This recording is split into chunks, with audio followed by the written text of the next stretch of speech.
smaller time scale. And um, and over longer time periods, and measuring it more slowly, that's measuring it at a longer time scale. Okay, good. Who needs to click that? Oh, okay, yes. Somebody should do something. Okay. And then, as I've kind of gestured at, so in the standard picture, you think time ordering is a proxy for causal ordering. So we're figuring out what causes what based on what comes before what. Well, one sec. In this picture, the big difference isn't so much what comes before what, it's which variables are measured at the same time and which one are across time. So generally, variables measured at the same time scale, at the same time, those will be influencing one another more quickly than variables across time steps. And the decision whether to include time steps gives you information about the scale at which you're considering the system. And that might seem like really foreign, but if you've ever seen any time series econometrics, that's kind of how they do things, as far as I understand it, which is if you have an equilibrium equation, everything is measured at the same time at t equals equilibrium. And if you want to include more temporal structure, you put in lags. So I think this type of feature, which seems really foreign, it actually tracks a lot of things in a bunch of sciences. Okay. So as I said, I'm going to generalize the standard framework to dynamic causal models. As of a few years ago, there would have been very little to show you about this, so almost no one was working on this. In the last 10 years or so, there's been a huge amount of work coming out of the machine learning community, largely out of Joris Moy's lab. The framework I'm using today is a bit more old school. It goes back to 94. I like this because for me, I can more clearly see how it generalizes the older framework. But I'm happy to say that at least some people within the machine learning community are also working on this, which makes me really happy because all those years I thought I was the only one. That made me kind of nervous. So there is other good work being done on this, and you should all check that out too. Okay, so now is the part of the talk where I'm going to tell you all about this framework. And to get there, I'm going to have to go pretty far back, go back to 1953, this paper, Causal Ordering and Identifiability by Herbert Simon. Now, basically what Simon's trying to figure out is, given that lots of sciences have equations that don't have any causation in them and no causal directionality, where does it come from? So, for example, we have the ideal gas law, which this represents the pressure, volume, and temperature of a gas at equilibrium. This is just an equation. You can move the variables across each side. It's just a convention which appears on which side. So this equation tells you nothing about whether temperature causes pressure or pressure causes temperature or neither or both. So where does causal directionality come from? Well, as Simon says, if you add facts about the system, so if it's the case that you say it's in an adiabatic heat bath, maintained at constant temperature, and it's a sealed container, well, now you can get causal direction. So 2 and 3, these are now exogenously determined variables. And you can solve those equations first, trivially. And from T and B, now you can use the first equation to solve for pressure. So the basic picture of the story is that the causal order, what causes what, matches the order in which you solve for variables in a set of equations. And just to be really clear, this is not giving you causal knowledge without causal assumptions. So when I specify the system, I make causal assumptions. I could have specified instead that it's a movable piston. So now it's not fixed volume, it's fixed pressure, different causal relations. So the point is not to get causal knowledge without causal assumptions, but to tell you something about what goes into the causal assumptions. Okay, Elliot has questions. Yeah, so probably you're going to be, can you hear me first of all? Yes. Great. So I'm sure you're going to talk about this later, but there is something weird about this, right? In the sense that the equality here, the equation, seems to be a more fundamental object than the structural equation that you only seem to be able to get to once some ordering is imposed based on the physical experiment, I guess you have in mind. Mhm. Whereas, for Pearl, structural equations are fundamental, whereas it really seems like structural equations here are a derived quantity. So I was wondering if you had any thoughts on that. Like, So many. Yeah, I should probably resist. I mean, I don't think I'll directly get to that today, but I think at least if it's still leading idea at the end, I'll be able to say more with what we've done. But yeah, I think that's exactly how they relate to one another and what's the relationship between these sort of non-causal equations and the structural equations. So, I'm going to be just saying more because there's just, The thing is, are they not causal? Because like this equation corresponds to a stable physical law. So, I mean, it doesn't have direction, but it certainly shares some features with a causal relationship, right? Yeah, I mean, there's different ways to think about it. You might just think that it's a generalization over all the different subsystems, and then kind of like all the subsystems have like all the compositions of causal ordering. In philosophy of physics, people do talk about conservation laws and like what role do they play, and do they act as extra constraints, or I mean, it's I think there's a lot to say there, and it's and I'm not exactly sure what I want to say there, but I mean, I think it's a very deep question. Okay, great, thank you. Yep. Yeah. Good. So this is just the intro to how it works. And the nice thing, though, is that if you can get a unique causal ordering, you can rewrite the equations as structural equations. So those are equations where the effect is on the left-hand side and the cause is on the right.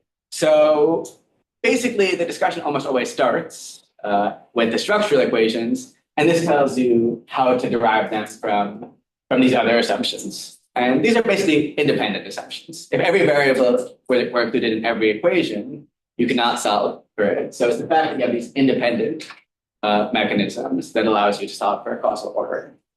Yeah. Now, for our purposes, the big important thing of this is to generalize it to the dynamical context.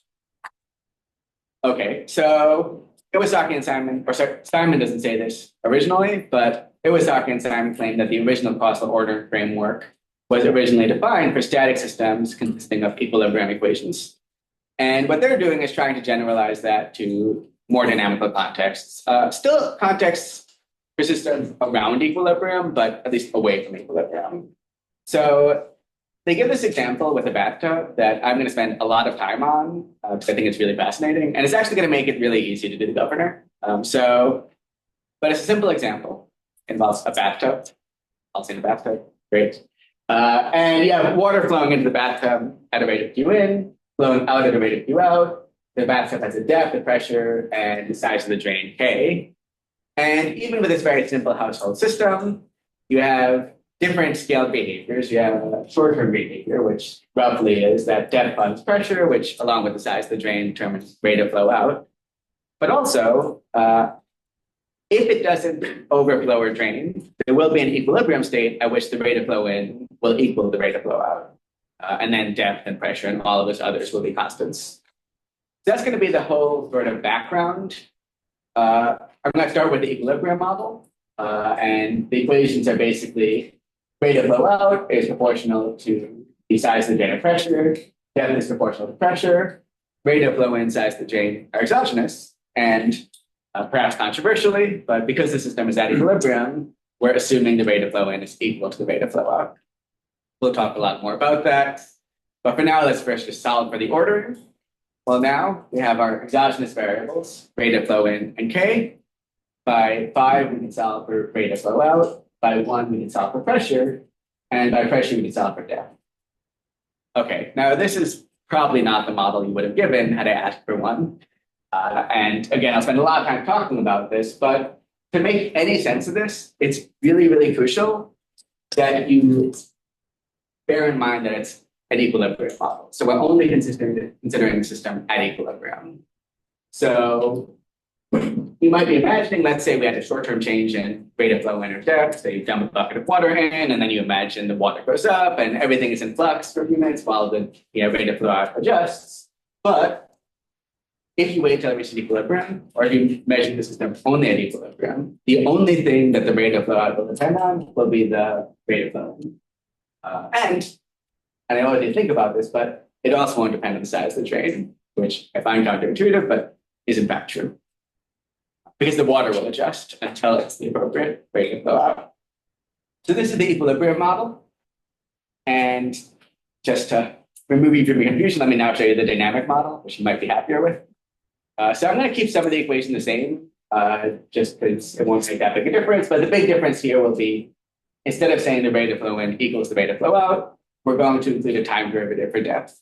And that's going to indicate that we don't assume that the rate of change in depth, we don't assume that depth is at equilibrium. Now, so we're including a time derivative, d prime. When you do that, you need to make two changes to the model. So you have something known as an integration equation. So integration is roughly the inverse of differentiation. And it's the way you introduce time to the model. So if you know, for example, the velocity of an object, so its higher order position, you can use that plus its current position to derive what its position would be at the next time step. So this is a way to get lower order derivatives from higher order derivatives. And something really important and subtle here is that when you do that, you also need to add an initial condition. So you need the current position to get the position at the next time step. And this is already an indication that these are going to look different than standard causal models. Standard causal models do not mention initial conditions. They're at equilibrium, so they're not history dependent. Here it is history dependent. You need to give some initial condition in order to then sort of calculate how it's going to evolve forward. And also importantly, when you specify that as an initial condition, you need to exogenously specify it. So that's going to determine the causal ordering. So D will be exogenous. And now solving again, from 2 we get P. From 1 we get Q out. Q in and Q out determine rate of change in depth by 5. And then integration gives us D. Now, this includes some stuff you might not be familiar with. Lots of it looks a lot more intuitive, depth determining pressure, determining rate of flow out. So that looks good. I sometimes point out you could unpack it the time. So all the variables connected by ordinary causal arrows at the same time step, and arrows through or causal relations via integration derivative pairs over time. And people seem a lot more happy with this. Like it makes them more comfortable. Great, use it if you want. The important thing is that, as I keep emphasizing, it's not that you're using the temporal ordering to derive the causal ordering. It's that the really important information is which things are at the same time step and which things are across time steps. Things at the same time step are treated as influencing one another very quickly. So quickly you can treat them as if simultaneous at this time scale. Across time step, that's longer term influences. So, okay, now using the compact one, you can apply an operation called equilibration.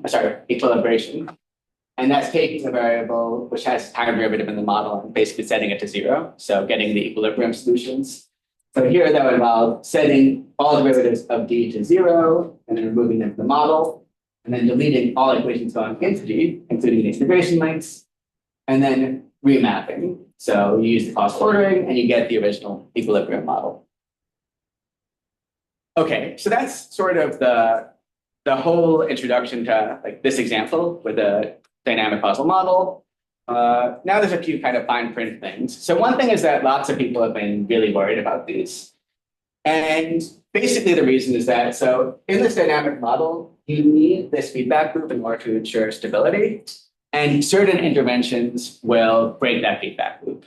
So if you were to hold depth fixed somehow, it would no longer reach the equilibrium described by the model at the top, and the model at the top no longer applies. Elsewhere, I've defended that as absolutely the right result, but it bothers lots of people because the graph on the top makes it seem like intervention on depth and pressure should have no effect on Q out, but it's just a basic limitation of the system that you can't do interventions that make it not reach equilibrium. Okay, so there's questions there about, can you causally interpret the equilibrium model? And again, I do have things to say about that, but fortunately for today's talk, that's not going to be super important. And the reason it won't is that the people that are really worried were people like Denver Dash in his dissertation, who was thinking like, what if you only had the equilibrium model?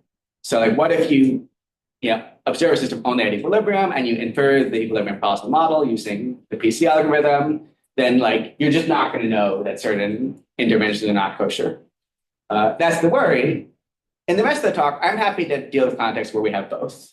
And so we know from the dynamic model that certain variables you can't intervene on or break the loop. And the question is the equilibrium model giving you something extra and interesting and useful? And there I want to definitely say yes. The equilibrium model is telling you about these longer scale relations you won't see otherwise. Things like the fact that Q out only depends on Q in and not on K, or that you can change depth at equilibrium by changing K.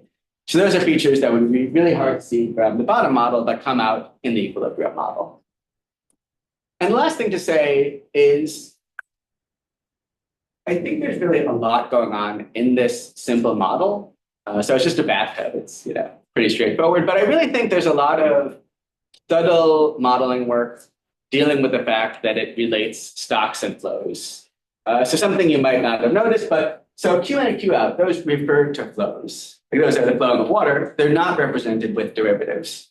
So whether you represent something as a time derivative or an ordinary variable, like that's not just, is it like flowing in the world? It's very sensitive to the time scale at which you're representing the system and on which time scales you're representing the system. So here you're representing multiple time scales. You have the longer time scale relation between the flows, and then the really quick time scale ones within the bathtub. So the influence of depth and pressure. So there's a lot going on there. And one thought that might be helpful is, or at least I find this interesting, is if you imagine thinking about a series of bathtubs where sort of they feed into one another. So Q out of one is Q in of another. And now imagine that the middle bathtub, its goal is just to be like a reservoir to store some water so that if you very quickly need some water flow, you can just open the drain a bit.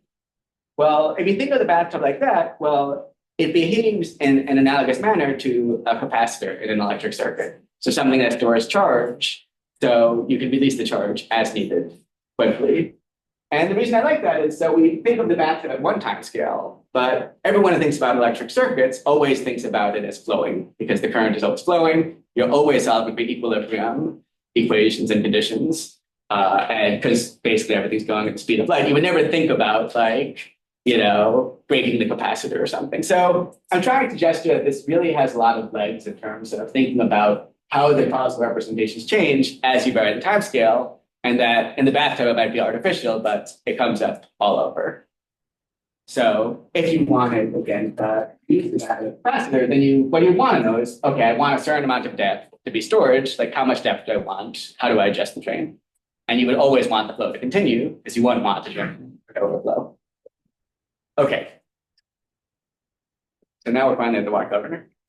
I'm excited about it. But I'm also excited because I've given you like the basic background, which I know is a lot, but needed to be there.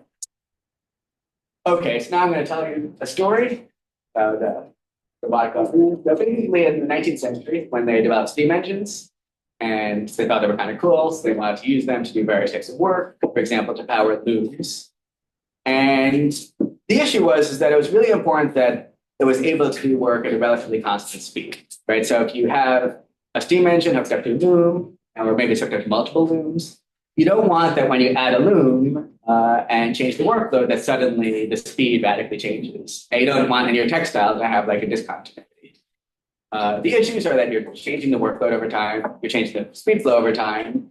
So how do you keep it relatively constant? You might think you need to hire a guy to have someone that like monitors the steam flow. And then when the engine's speeding up, that's less steam in. And when it's slowing down, that's more steam in.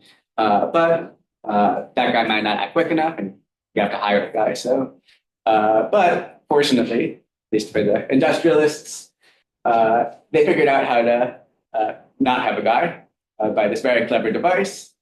So the watt governor, it's the spindle that's keyed into the engine to rotate at the same speed as the engine. And it has these massive eyeballs such that, say, the engine starts going at above the desired speed.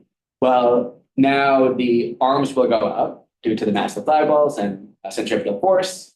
And it's all hooked back into the throttle valve, the valve letting in steam, so that as the arms go up, less steam gets let in, and vice versa. So it's a really elegant negative feedback loop. And it does it automatically without sort of hiring a guy. If you're ever in Munich, you can see some beautiful watt governors at the Deutsche Museum. Okay, so to model this, there's basically we'll see there's other key variables. So the two variables we'll start with are theta and omega. Theta is the angle of the arms. Omega is the rotational speed. And descriptions of the device, such as the one I just gave you, all focus on the negative feedback loop and trying to keep speed constant. And we're actually going to see that it's much more interesting. That this is actually not quite right, and why it's not right. It really sheds light on its behavior. And of course, I'm going to tell you the dynamic causal model will show you what is right. Okay, so because I don't have a ton of time, I'm going to do the modeling pretty quickly. So one equation, which is for the angle of the arms. This looks complicated, but it turns out it's the same equation as that for a rotating pendulum on a hinge. So basically, you can see in this diagram that the outward force direction is cosine theta sine theta, and the inward is sine theta.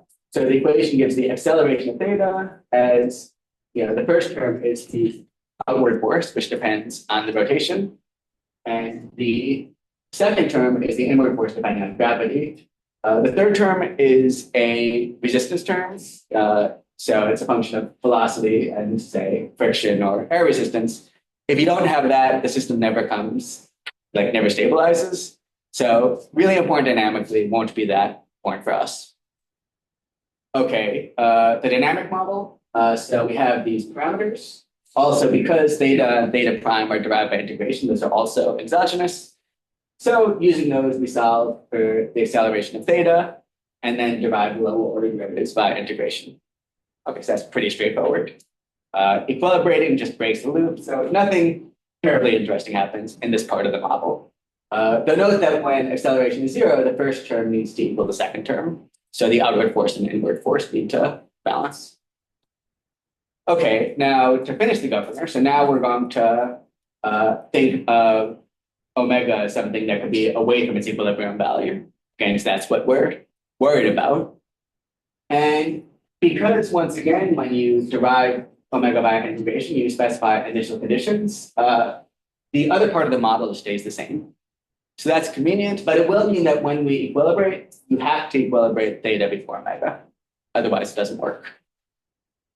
Okay, now omega depends on two forces. Two torques, rotational forces, one due to the steam, that's P1, one in the other direction due to the workload. So this is just Newton's second law of rotational motion. So the forces are rotational, and instead of mass, you have the moment of inertia. But the important thing here is just that the acceleration of the engine, so the rate of change of speed, depends on these two forces. So that part of the model is at least not too hard to fill in to the graph. And then the last feature, which obviously has to be there, is the steam flow needs to depend on the angle, right? Because that's the whole point, that the arms are hooked up back into the steam flow. And I'll have some words to say about that, because that's not an additional differential equation. There's no derivatives there. Okay, so we have our dynamic model, and then you can equilibrate, again, first theta, then omega, and you get this model, which says that workload determines steam, determines angle, which along with gravity and length determine engine speed. So Michael's looking puzzled, which means he understands, because this is very puzzling. Because every single discussion of the governor focuses on what's its purpose. Its purpose is to keep speed the same in light of varying workload. And this tells us that speed depends on workload. Okay, the first thing to say is that is the right result of the model. So this is not a flaw of my model, it's a flaw of the world. But now, it's a flaw. So if you look at the dynamical treatment and you look at the differential equations, and you solve for them, you see that omega does depend on workload. And in fact, this is not just like some obscure dynamical fact, like in the engineering side. So after the governor, people knew that you couldn't get workload invariant speeds. So it took about 60 years to get things like cruise control. So 1920s, not the 1800s, is when people figured out how to keep the relevant quantity constant. And it requires a different type of governor. So the Watt governor is known as proportional governor. You need an integrated governor to do the thing that everyone thinks the Watt governor is doing, but it's not. So the Watt governor is not keeping speed constant. It is keeping stability. You have this feedback loop. So it is important that you're not having it that you add a loop and it just totally goes into fritz. But it's not keeping workload constant. you can just show that. So you might say, okay, so the role of the governor is to maintain stability. I don't think you should be very satisfied with that because there's also things that maintain stability. So even that very simple pendulum model that had a negative feedback loop, and it used that feedback loop to maintain stability in a somewhat boring way. So what actually is the governor doing? Well, I think the reason why people get all excited about the governor when you tell them about it is doing this very elegant thing where you have this system that has different and varying energy needs. So you need different amounts of steam over time, and it's adjusting the energy supply, the steam supply, to meet the demand. Like that's really what the governor is doing. That's very interesting, and something that comes out straight out of the model, right? With the workload determining the steam flow, right? And in somewhat a similar way that rate of flow into the bathtub determines rate of flow out. I'll bring that out more. So I think that actually it's this relation, the P to P1 relation, that best captures what the governor is doing. And I do want to emphasize that this is a really hard thing to see if you're just looking at the mathematics textbooks. So here I followed Beltrami, but his treatment goes way back. So Point Ryagin attributes it to Vishny-Brodsky. And the Russians are very proud that he got it, not Maxwell. They wanted to know. And so it's a very old treatment, and it works as follows. So as I said, there isn't a separate differential equation for the effect of theta on theta on steam flow, P1. It's done as follows. So he gives this equation. He says P1 is a function of these two things. P1 bar, which quote unquote is the steam needed for the desired speed omega naught. And theta naught is the angle of that speed, where cosine theta is just the height corresponding to the angle. And basically what this equation is telling you is that the difference between the actual speed and the desired speed is proportional to the difference between the actual angle and the desired angle. Now, once he has this equation, he just rewrites all the equations. So everything that's not theta or omega just gets put in a constant. So one of the constants f, which depends on p, cosine theta naught, and p1 bar. And you show that equilibrium omega inversely depends on the square root of that equation. So that's the basic proof that omega does depend on p, though only on the square root of p. So it's not a strong dependence. Okay. Now, if you look at this for a while, you should be puzzled because all these quantities, P1 bar, omega naught, theta naught, they all should depend on P, right? So the amount of steam you need to get a certain speed depends also on what the workload is. I keep emphasizing that equilibrium depends on workload, and so does theta. So those all should depend on P, but are given as constants. So that's really puzzling.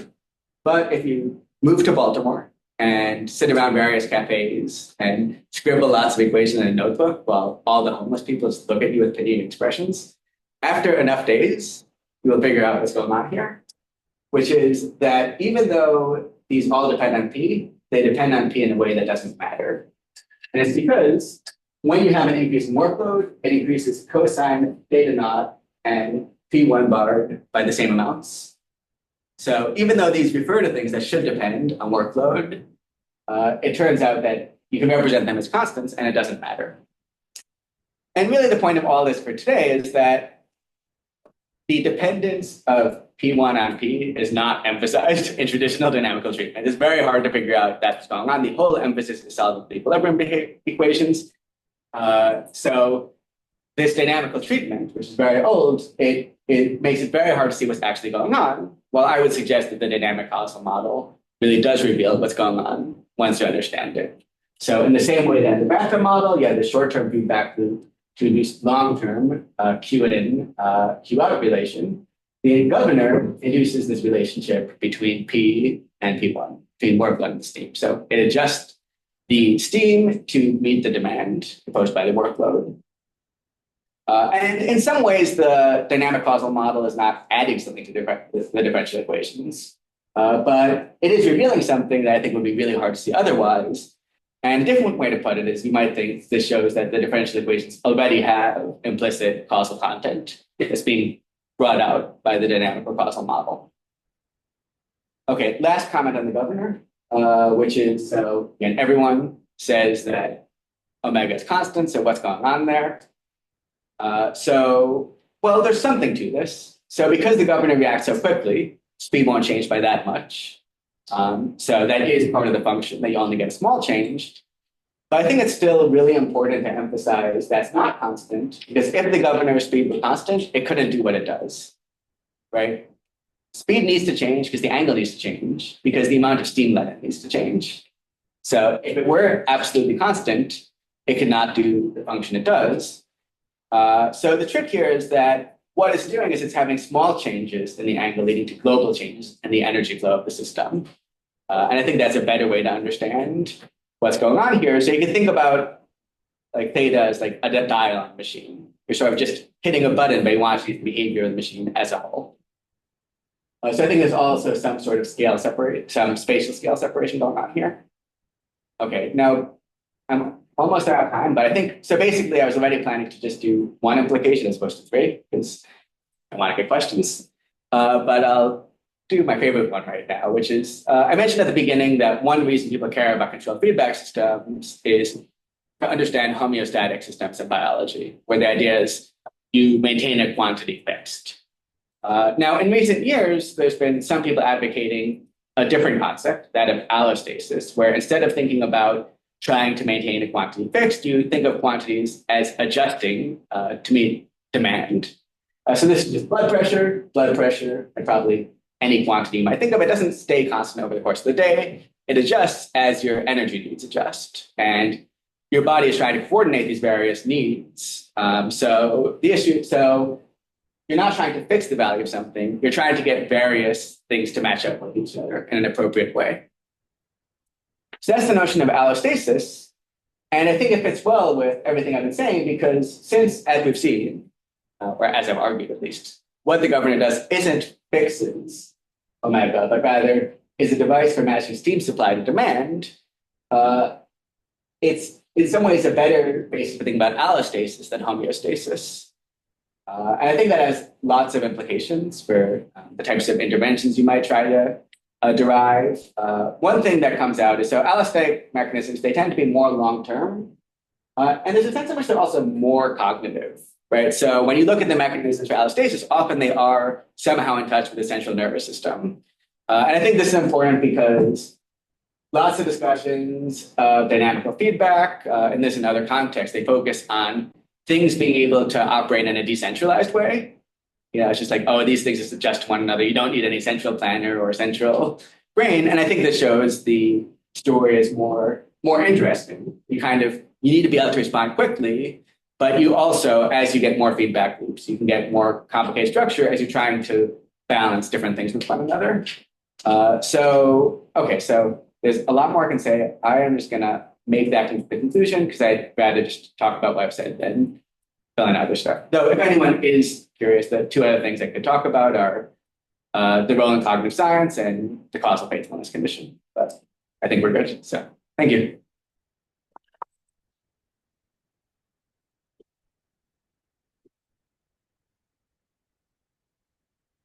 Yes.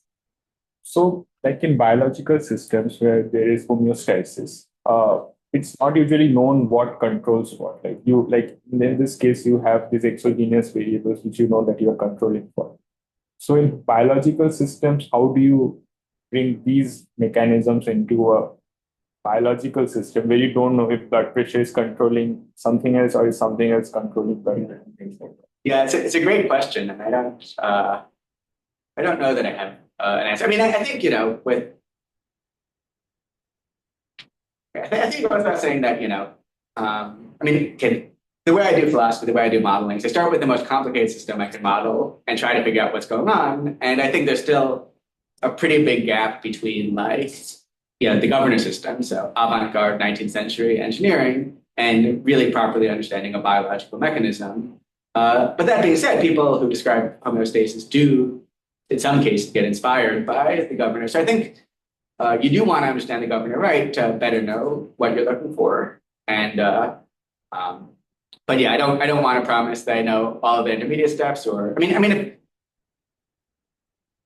if nothing else, I mean, the lesson of a lot of the talks I give should be like these details matter. So like whether like the fact that there's a difference between controllers that keeps them fixed or don't, like that matters, and it certainly matters in engineering, but also what lessons you draw. So yeah, so I'd be definitely interested to explore that, but I don't have a good case study to talk about how it will work.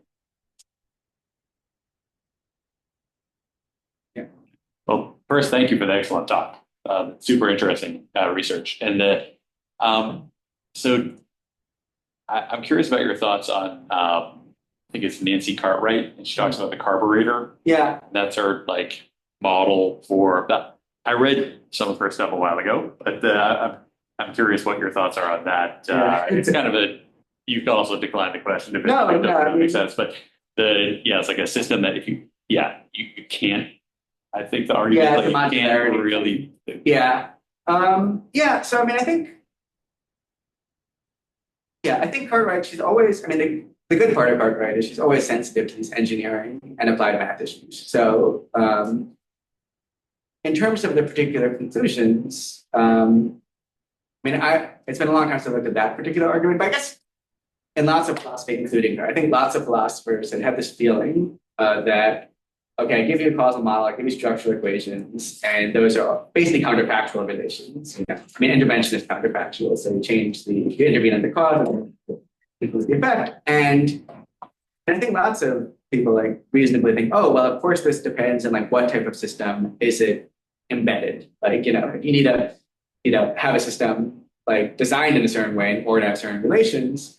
And from my experience, often the analysis doesn't go deep enough on that part. Like what do we like? I mean, there's clearly a sense in which, causation, or at least I think that causation is not like a disembodied relation between properties, but it's properties instantiated in a particular type of system. And I do think that the type of story I can tell you, tell you something about that, sort of which things do you keep fixed, which things are allowed to vary. So I mean, the ideal gas case, it's also kind of a toy example, but it tells you something there. And in terms of modularity, I think there's just some confusion there about, I'm not going to say, I'm not going to say Cartwright is confused, but I think lots of people are confused about modularity as a modeling principle versus modularity in the world. So I guess the modularity is a feature of structural equations. So when you have structural equations, you can in principle independently alter them. So it's related to the notion of autonomy.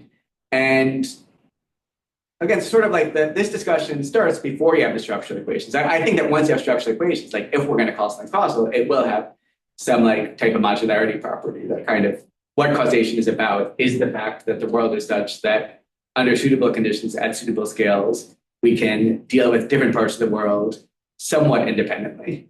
Right? So it's not the case that intervening on one part affects everything else at all scales. So I think something like modularity needs to apply. But that kind of this type of more engineering-oriented project allows you to say more about how does the world need to be in order to have these equations in the first place. Interesting. I have more questions, but I want to defer to other. Yeah. I'm curious about a bit of the faithfulness thing that you didn't talk about, but so I hadn't heard of allostasis before. Yeah. But do you see allostasis kind of becoming a better paradigm for thinking about feedback loops and self-modulating systems? Yeah. Do you see that as being more helpful for everyone to take on and kind of make homeostasis a specific case than more general phenomenon? Yeah. So allostasis, it's also pretty new to me. And I think and it's a pretty new term overall. I mean, again, there's a few people that have focused on it. And I think that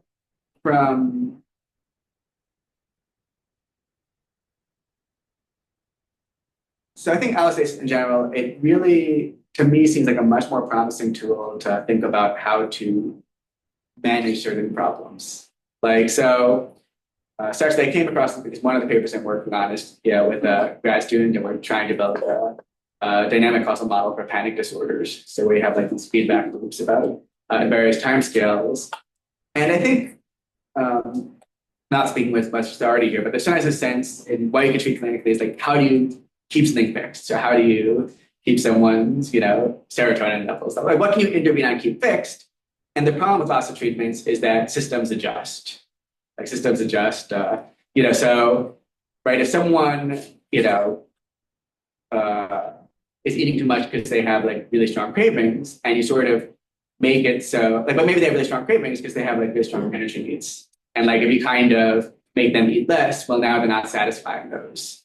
So I do think, so instead of thinking about, well, how do I remove the craving or how do I keep this one thing fixed, but then I might have all these knockoff effects, that thinking about the whole system as various types of things are trying to coordinate, and that the function of some things is precisely not to be fixed, but to track other things. I see that as very, very fruitful, and I'm just at the beginning of thinking about it, but it really, you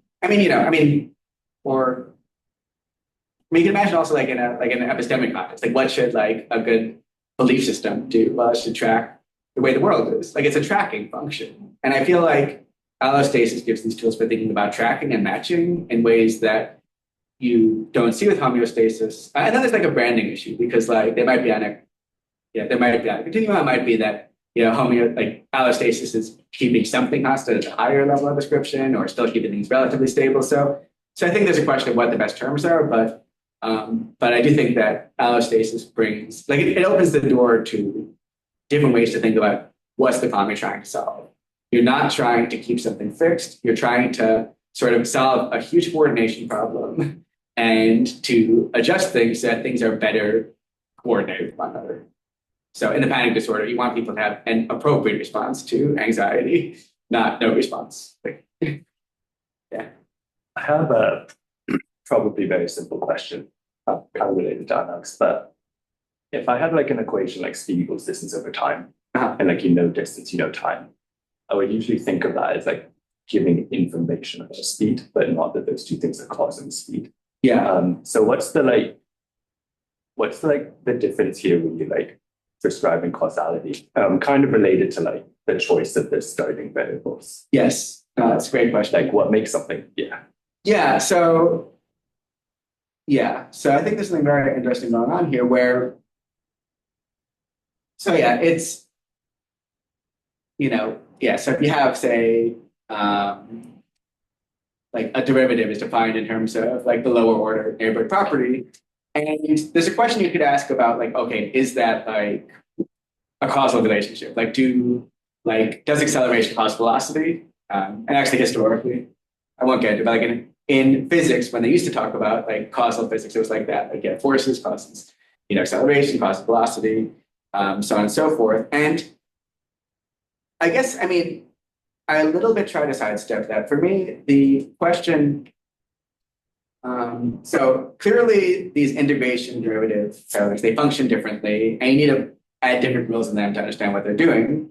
And the question of what role they play depends on how you're using them in the model. So I think that, like, it's not sort of like a metaphysical question about, like, what is it to intervene on a variable as opposed to its derivative? It's a question of what do I gain by being able to talk about interventions on the derivative? And what you gain is, for example, an intervention on the derivative preserves some past dependence. So while when you fix the position of an object, it doesn't depend at all on the prior position, when you change the derivative, you're influencing it only in combination with its current position, with other forces. So you're able to describe different types of interventions. So that's how I think of it working. So you kind of are thinking about counterfactuals in your diagram. Yes.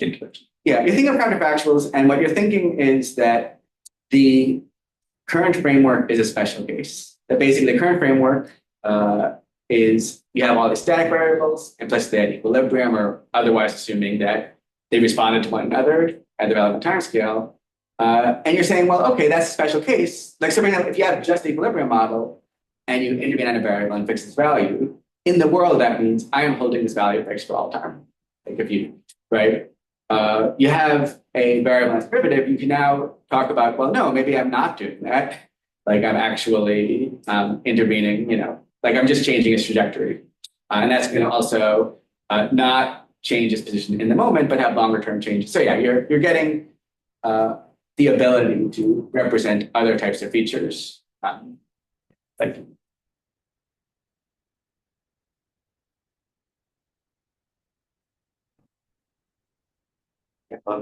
I'm curious about estimation. Yeah. When you have the feedback loops, I've Yeah. seen some things about that where you get differential equations, so you can have there's some approach to do it. I guess this is a pretty boneheaded question, but what's known in general about the how to estimate different parameters? If you're trying to, if you have a causal model with feedback stuff, how do you do it? Yeah, to me it seems pretty in its infancy. With causal stuff, it's always dangerous. There's always someone working in some part of the world who will say my approach solved everything. But yeah, I mean, I think so. Yeah, so as I said, like the Iwasaki and Simon stuff doesn't tell you to do it. There's now more work on that, but still, even the stuff coming out of like yours, Moore's lab is still less on the inference side. And yeah, I mean, there's been lots of work in the past. I mean, so if like people like Richardson or Lauritsen kind of, so the whole notion of like what a causal cycle is, there's many different things a cycle can be, and it's not these. So yeah, so I mean, for example, the people out of Moore's lab, like, so in the standard causal model, something known as deseparation, which is, just a term only defined for the acyclic case and allows you to figure out when causal paths transmit probabilistic dependency. And Moore's lab, a few of them, generalize that to a cyclic model, and they're not the only one. So, but that still seems to me a few steps away from estimation. And it also makes me think, I mean, you're estimating something's trajectory over time, or is the goal to get the equilibrium, like the new equilibrium, if you said different things, or is it to actually get the whole trajectory of things? Yeah, so I think in terms of how to use this for something useful, like right now, before all the problems are solved, before I solve all the problems, like I think it's not the stage where like someone's figured out like, oh, here's the algorithm for like how to do causal discovery with these. Though again, it's changing quickly, so maybe someone has. I think the really important first step is understanding, even in the models you're using, what assumptions you're making, like what assumptions you're making about time. And I think this thing about like when do you measure the outcome it's very significant. And if you think about it for a few minutes, like anyone would know it's significant. Like when you measure the outcome, make a difference. And I think that the current literature, including the potential outcomes literature, for the most part, obscures that. It's like you always say, okay, x at t and y at t plus 1. You never say like, what's t? Is it a second? Is it an hour? And I mean, so one of the papers I'm working on is with Ian Schreier and Russell Steele. So they're up at McGill. And where the goal is really just to kind of take more like concrete implications of like, okay, you're defining an effect. Like when have you, when are you defining the outcome, and when you do really, really matters. So if you have two systems, you can have two interventions, for example, that both reach the same equilibrium point. So if you measure them before that, you see an effect. If you see it later, you see a null. Mm-hmm. Or I mean, like, right? So I think the first stage is just even before you do the generalizations to understand that a lot of what's being done is a special case, and the point is not, oh, you're doing it all wrong, but that being able to think more about like what the assumptions are will help you think more, being more thoughtful about like what are you doing, and like and how is what you're getting depending on like features of the measurement process. Cool, thank you. I think there's a question on Zoom from Colin, and then we can send our other question. Hey, Colin. Hey, thanks. Can you hear me? Oh, yes. Yeah, good, good. Thanks, Neftali. It was super interesting. Here's a question sort of about the way cognitive scientists should be thinking about dynamical modeling in light of what you've been saying. And, you know, a lot of people in cognitive science are sort of focused on uh, the dynamical landscape and the attractors within that landscape. And one sort of way of kind of just sort of accommodating your shift from homeostasis to allostasis is okay, good. We got two attractors in this landscape, right? But I think that would be obviously, less of less of a lesson that you would like people to take from that. So I'm just wondering how you think this should affect the way people have tended to um, think about applications of these models in cognitive science.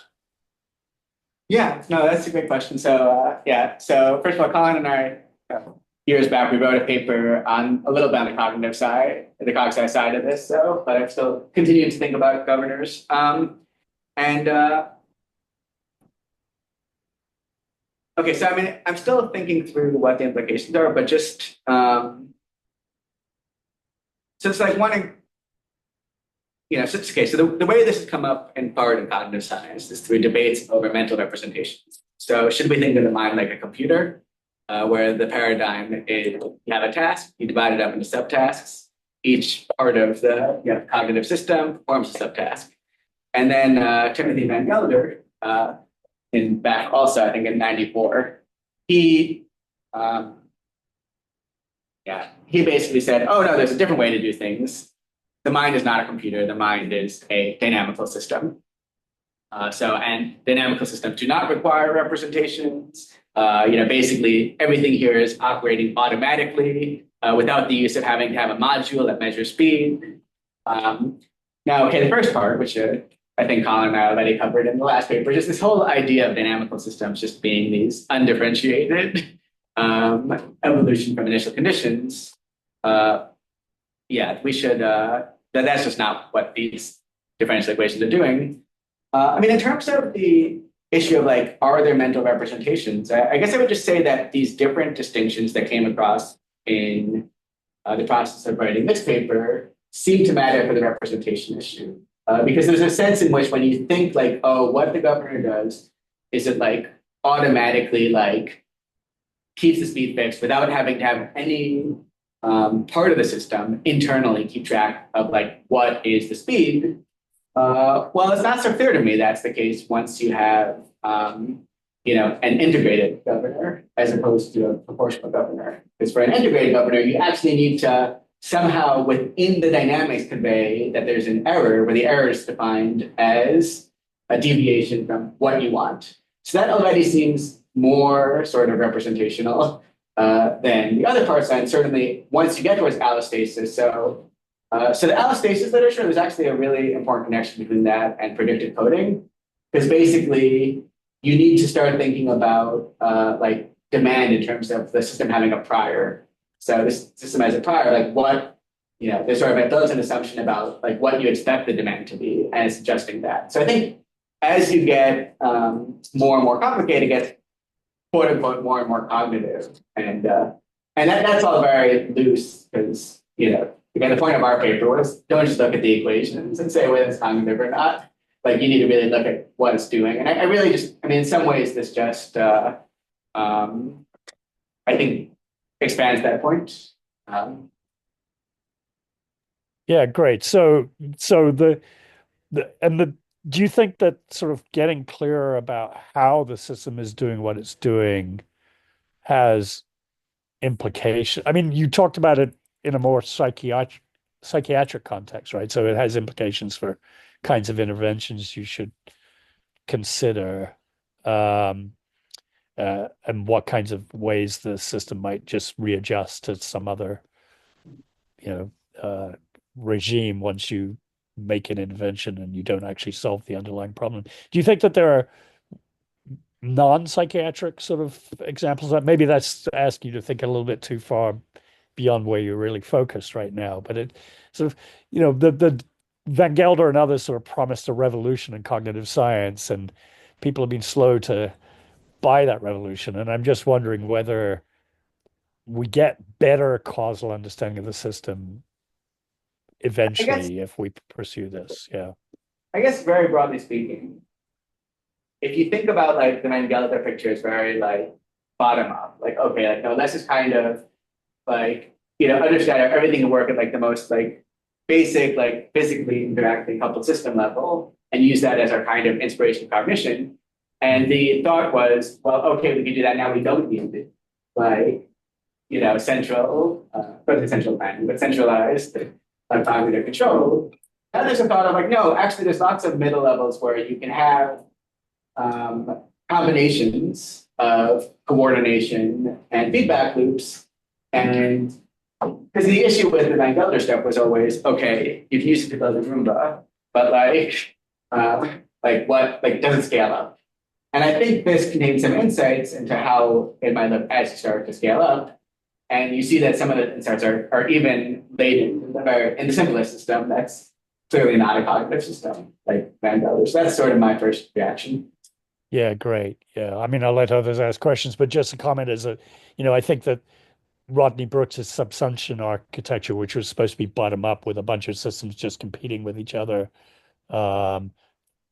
didn't work out because it was realized fairly quickly. You need some kind of top-down control as well. Yeah, good. Thank you.